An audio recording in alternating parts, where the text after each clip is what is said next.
My new female coworker copied my style, then she tried to manipulate her way into my fiancé's life. I never used to believe in the concept of social predators until I met Chloe. For 3 years, I had been a senior speech therapist at a respected children's clinic, a role that required absolute empathy, patience, and a calm disposition. My life outside the clinic was just as grounded. I had been with my fiancé, David, for 4 years. We were 6 months away from our wedding. Living in a charming older home, we were slowly restoring ourselves. Our life was peaceful, built on mutual respect and deep, quiet certainty. Then our clinic hired Chloe as a junior therapist. On her first day, she seemed incredibly sweet, if a little eager to please. She was fresh out of graduate school, her blonde hair pulled back in a neat clip, wearing a simple gray cardigan. Because I was the senior therapist on her floor, our director asked me to mentor her, help her settle into her caseload, and show her the ropes of managing difficult parental consultations. I welcomed her with open arms. I brought her coffee on her first morning, shared my proprietary session notes, and invited her to sit with me during lunch so she wouldn't feel isolated. "You have such an incredible presence." Sarah, Chloe told me during our first week, her blue eyes wide and intensely focused as she watched me organize my therapy materials. "The parents look at you with so much trust. I want to learn exactly how to be like you." At the time, I took it as a touching professional compliment from a young woman navigating her first real job. I smiled, patted her shoulder, and told her that confidence would come with time. But within a month, her admiration crossed the line from professional respect into something deeply unsettling. It started with small things. I have a very distinct personal style. I prefer earth tones, tailored linen trousers, and a specific vintage silver watch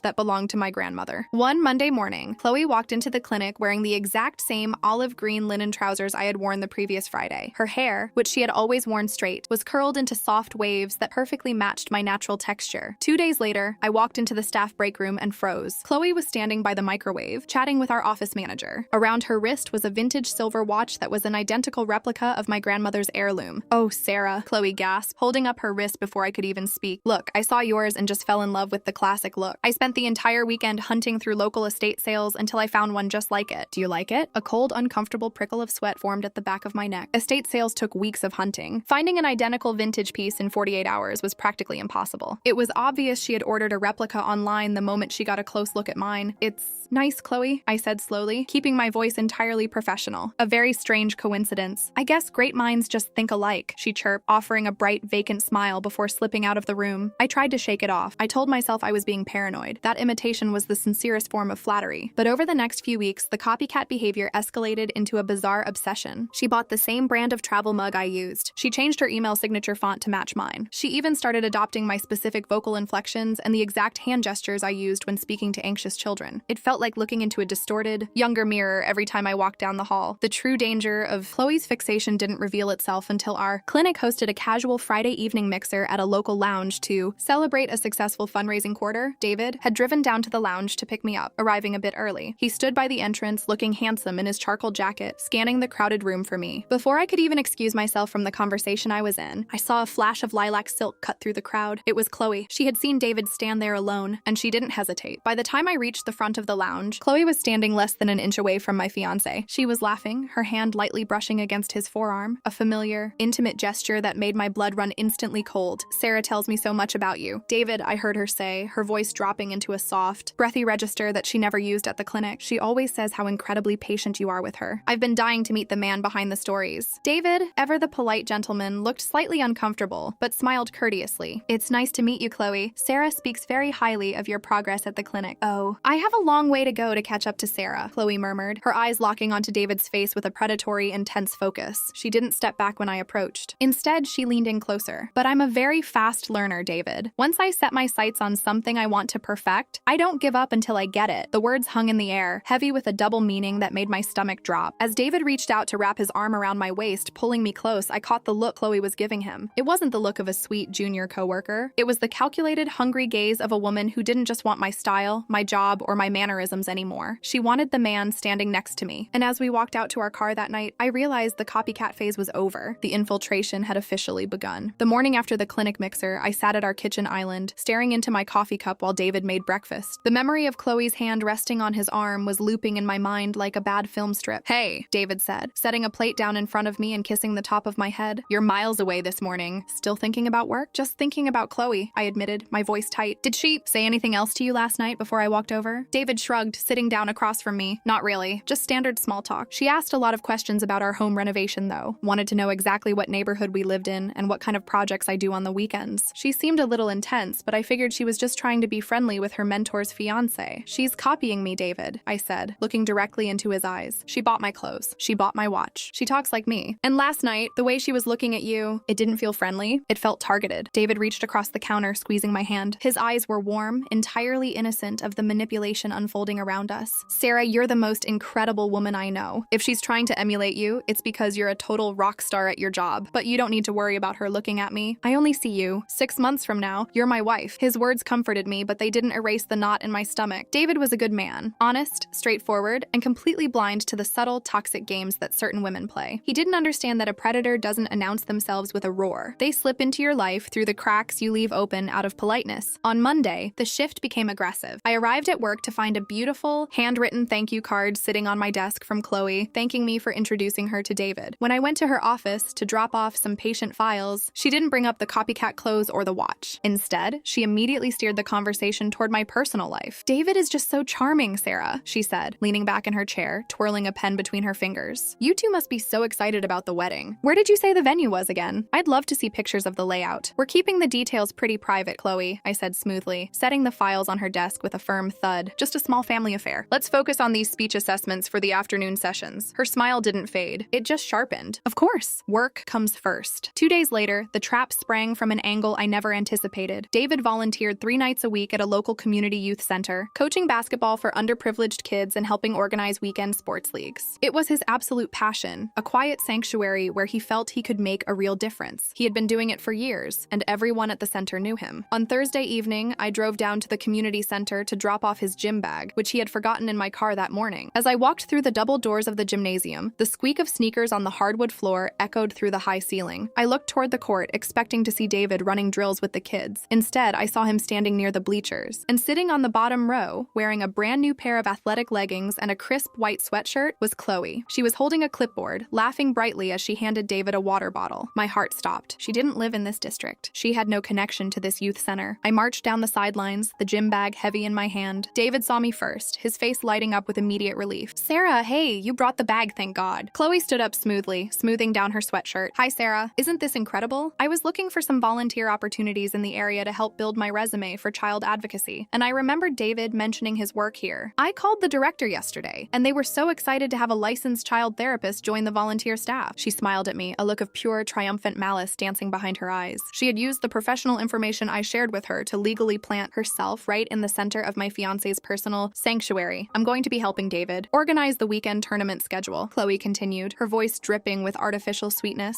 We're going to be spending a lot of time together down here. Sarah, I promise I'll take good care of him for you. I looked at David, who looked completely trapped and deeply uncomfortable, realizing for the first time that this wasn't a coincidence. Then I looked at Chloe, whose calculated smile told me everything I needed to know. She wasn't just copying my life anymore. She was actively trying to move in and take it over. I didn't make a scene in the gymnasium. I had spent years learning how to control my emotions in high-stress clinical environments, and I wasn't going to give Chloe the satisfaction of seeing me unravel in front of the kids David coached. I handed David his bag, gave Chloe a cold, curt nod, and walked out of the center. But the moment we got home that night, the door closed and the silence in our living room cracked open. Sarah, I swear to you, I had no idea she was showing up tonight, David said immediately, throwing his keys onto the counter, his face pale with stress. The coordinator just walked her into the gym 5 minutes before you arrived and said she was our new volunteer liaison. I was stuck. I couldn't just yell at her to leave in front of the staff. I know, David, I said, my voice shaking despite my best efforts to keep it steady. I'm not angry at you. I'm angry because she is systematically hunting my life down. She used my mentorship to copy my identity at work, and now she's using your politeness to force her way into your evenings. This is not normal behavior. It's stalking. David rubbed his face with his hands, exhaling a long, heavy breath. I see it now. The way she was talking to me before you got there. She kept bringing up how lucky I was to have you, but then she'd drop these weird, passive-aggressive hints, like saying it must be hard for me that you work such long hours, and that she always makes sure to prioritize her partner's hobbies. A cold rage flared in my chest. She was already planting the seeds of doubt, trying to position herself as the more supportive, available alternative to me. Tomorrow, I'm setting a boundary, I said, my teeth clenched. Professionally and personally, she thinks I'm soft because I'm a therapist. She's about to find out how wrong she is. The next morning at the clinic, I didn't wait for Chloe to come to my office. I walked straight down the hall to her cubicle at 8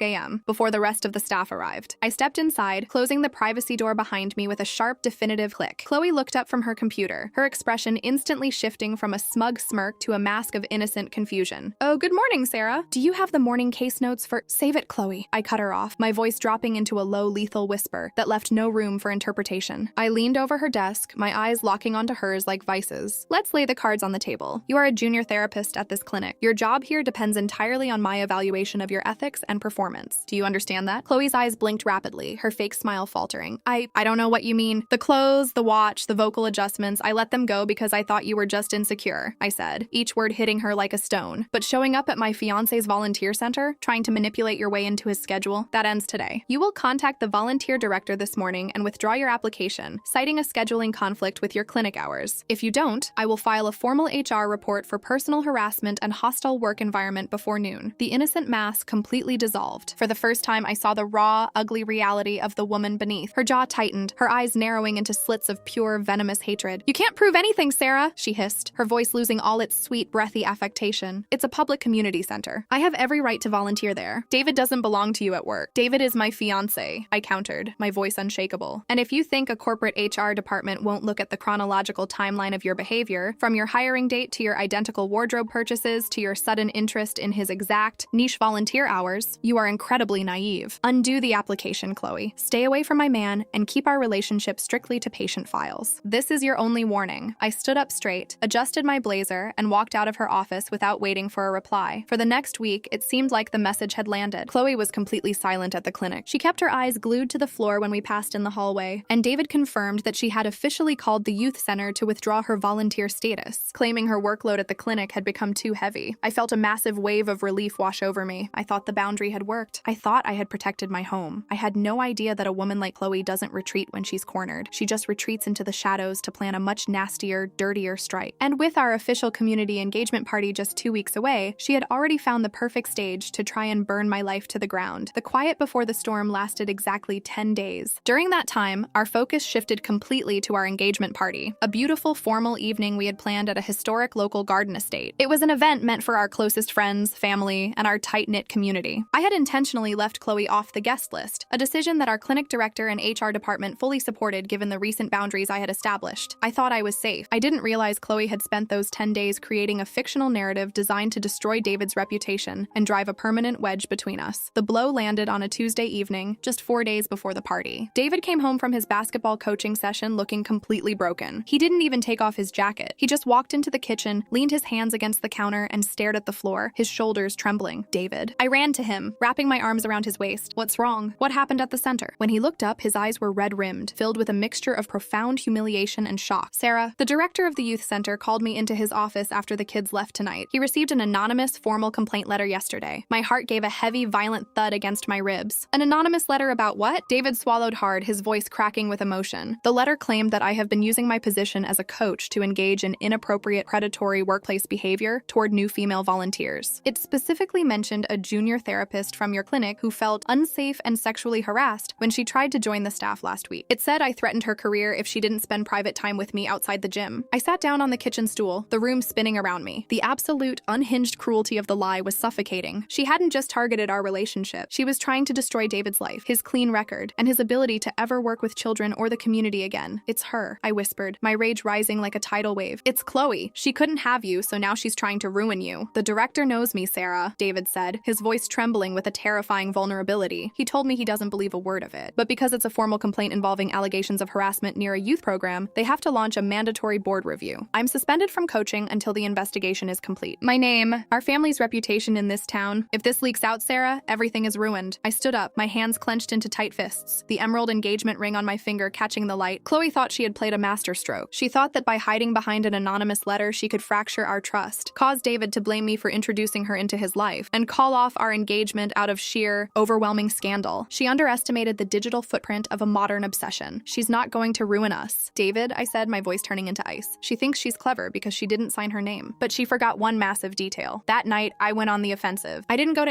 HR and I didn't call the police yet. Instead, I reached out to a close friend of mine who worked as an IT specialist for our local municipality, the same network that handled the public server portals for the community center's online complaint forms. Because the complaint had been submitted through the youth center's public website portal, it carried an encrypted IP address and a specific digital timestamp. By 2 a.m., my friend had pulled the server log. The digital footprint was ironclad. The complaint form had been submitted at exactly 2:14 p.m. on a Monday afternoon. The IP address mapped back directly to a residential connection in the exact apartment complex where Chloe lived, and the user login profile linked to a hidden, secondary email address she had used to register her clinic credentials during her orientation week, but that wasn't all I found. In her arrogance, Chloe had also left a voicemail on the youth center's main office line after hours, using a burner number, attempting to follow up on the complaint while pretending to be a concerned citizen. She had tried to disguise her voice, dropping her pitch and speaking with a feigned, stuttering panic. But as I listened to the audio file my friend forwarded me, I laughed aloud through my tears of rage. She had spent a month meticulously copying my specific vocal inflections, my pauses, and my distinct speech patterns. In trying to frame David, she had left a voice recording that sounded like a distorted caricature of me trying to destroy my own fiancé. I had everything I needed to clear David's name with the board. I could have easily handed the files to the director the next morning and ended it quietly. But a quiet resolution wouldn't stop a monster like Chloe. She would just find another town, another couple, another life to infiltrate. She needed to be exposed in a way that would permanently strip away her ability to ever play the victim again. Our engagement party was in 3 days. I knew Chloe had been secretly reaching out to some of our mutual clinic coworkers, asking if anyone had heard updates about my relationship status, clearly expecting to hear that the engagement was off. I picked up my phone and sent a message to our clinic staff chat group, ensuring Chloe would see it. Can't wait to see everyone at the engagement party this Saturday. We have a special surprise video presentation prepared to share our journey with everyone who made this year possible. The trap was set. Chloe thought she had delivered a fatal blow in the dark. She had no idea I was about to turn her own digital execution into the main event of my celebration. The evening of our engagement party was breathtaking. The historic garden estate was illuminated by thousands of fairy lights woven through towering ivy arches, casting a warm, romantic glow over the 60 guests who had gathered to celebrate with us. The air smelled of fresh jasmine and champagne. Our family, our closest neighbors, and almost the entire senior staff from the clinic were there, laughing and clinking glasses. David stood beside me, looking calm, steady, and incredibly handsome in his tailored suit. Thanks to the digital evidence we had secured, the youth center director had already reviewed the files, cleared David's name completely, and prepared a formal board dismissal for the malicious complaint. The shadow over our future was already gone, but the room didn't know the full story yet. At 8:30 p.m., the event coordinator directed the guests toward the open-air pavilion for the evening toasts. A large, high-definition multimedia screen had been set up at the front of the pavilion, usually reserved for childhood photos and romantic timelines. I stood at the back of the pavilion, watching the entrance. Right as the crowd began to settle into their seats, a familiar figure slipped through the garden gate. It was Chloe. She wasn't invited, but her pathological need to witness the destruction she had caused had drawn her to the estate like a moth to a flame. She was standing in the shadows near the back bar, wearing a dark silk dress, a smug, expectant smirk playing on her lips as she scanned the room, looking for signs of tension between David and me. I caught her eye from across the lawn. I didn't look angry. I offered her a warm, serene smile and a small nod, as if welcoming an old friend to the celebration. The smirk on her face instantly froze, her brow furrowing in deep, immediate confusion. David took the microphone at the front of the pavilion, the crowd falling into a respectful silence. "Thank you all so much for being here tonight," David said, his voice resonant and steady, his arm wrapping tightly around my waist as I joined him on the stage. As many of you know, this past year has been a journey of building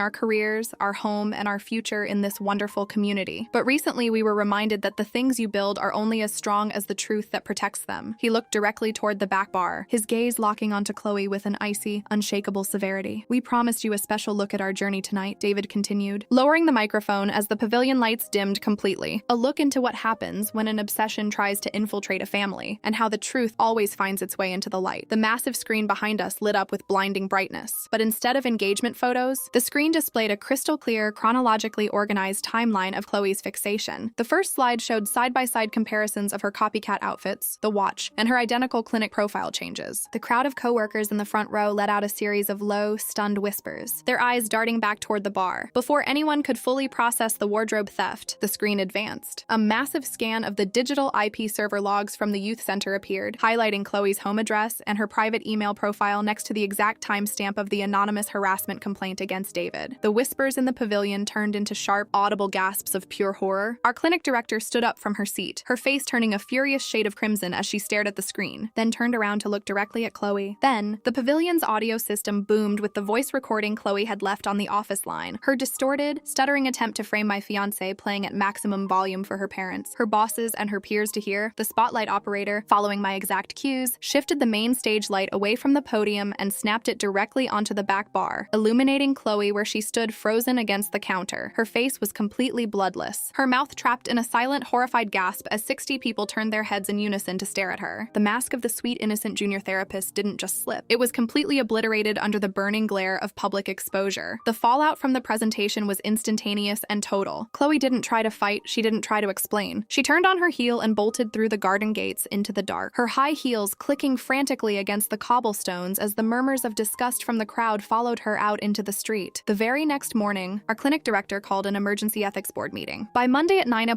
a.m., Chloe's employment was formally terminated for extreme professional misconduct and malicious harassment of a senior staff member. The clinic didn't stop there. They filed a formal ethics violation report with the state licensing board, ensuring that her provisional credentials as a child therapist were permanently flagged. She was toxic, exposed, and entirely finished in our field before her career had even properly begun. 3 months passed like a long, clean breath of fresh air. Today was a Saturday in late August, exactly 1 week before our official wedding date. The weather was perfect, the late summer sun casting long, golden shadows across the backyard of our beautifully restored home. I stood on our newly finished back porch, holding a cold glass of iced tea, looking out over the garden we had spent the summer planting together. The empty spaces along the fence line were now filled with vibrant, blooming hydrangeas and fresh green ferns that danced gently in the afternoon breeze. The sound of the screen door sliding open broke the quiet. David stepped out onto the porch, wearing his coaching shorts and a t-shirt, his hair damp from the shower. He had just come back from the youth center, where the kids had successfully made the playoffs under his official, reinstated leadership. He walked over, wrapping his arms around my waist from behind, resting his chin on my shoulder as we looked out over the yard together. "The director asked about you today at the gym," David murmured, his voice warm, vibrating gently against my back. "He wanted to make sure the wedding coordinator had everything set up for next Saturday. The whole neighborhood is excited." I turned around in his embrace, looping my arms around his neck, looking into the eyes of the man I was going to spend the rest of my life with. There were no more shadows between us, no more anonymous threats, and no more unhinged copycats trying to steal the life we had scraped and built from the ground up. "Everything is ready, David," I said softly, a genuine, radiant smile spreading across my face. "The seating charts are done, the vows are written, and the space is completely our own." I looked down at the vintage silver watch on my wrist, the heirloom that belonged to my grandmother, the piece that represented history, survival, and real generational love. Chloe had tried to buy a copy of it, thinking that by wearing the silver, she could claim the strength of the woman who wore it. But she had forgotten that you can't duplicate a soul. You can't download a foundation, and you can't manipulate your way into a love that has been tested in the fire and come out pure gold. As David leaned down to kiss me, the warmth of his lips grounding me completely in the beautiful, quiet reality of our present moment, I realized that the copycat hadn't just failed to take my life. In her desperate attempt to steal my identity, she had forced me to stand up, claim my power, and realize exactly how priceless my reality truly was. The story she tried to write for us was supposed to end in scandal and ruin, but as the sun dipped below the trees, painting the sky in brilliant shades of amber and rose, I knew the real story was just beginning, and every single line of it belonged entirely to us.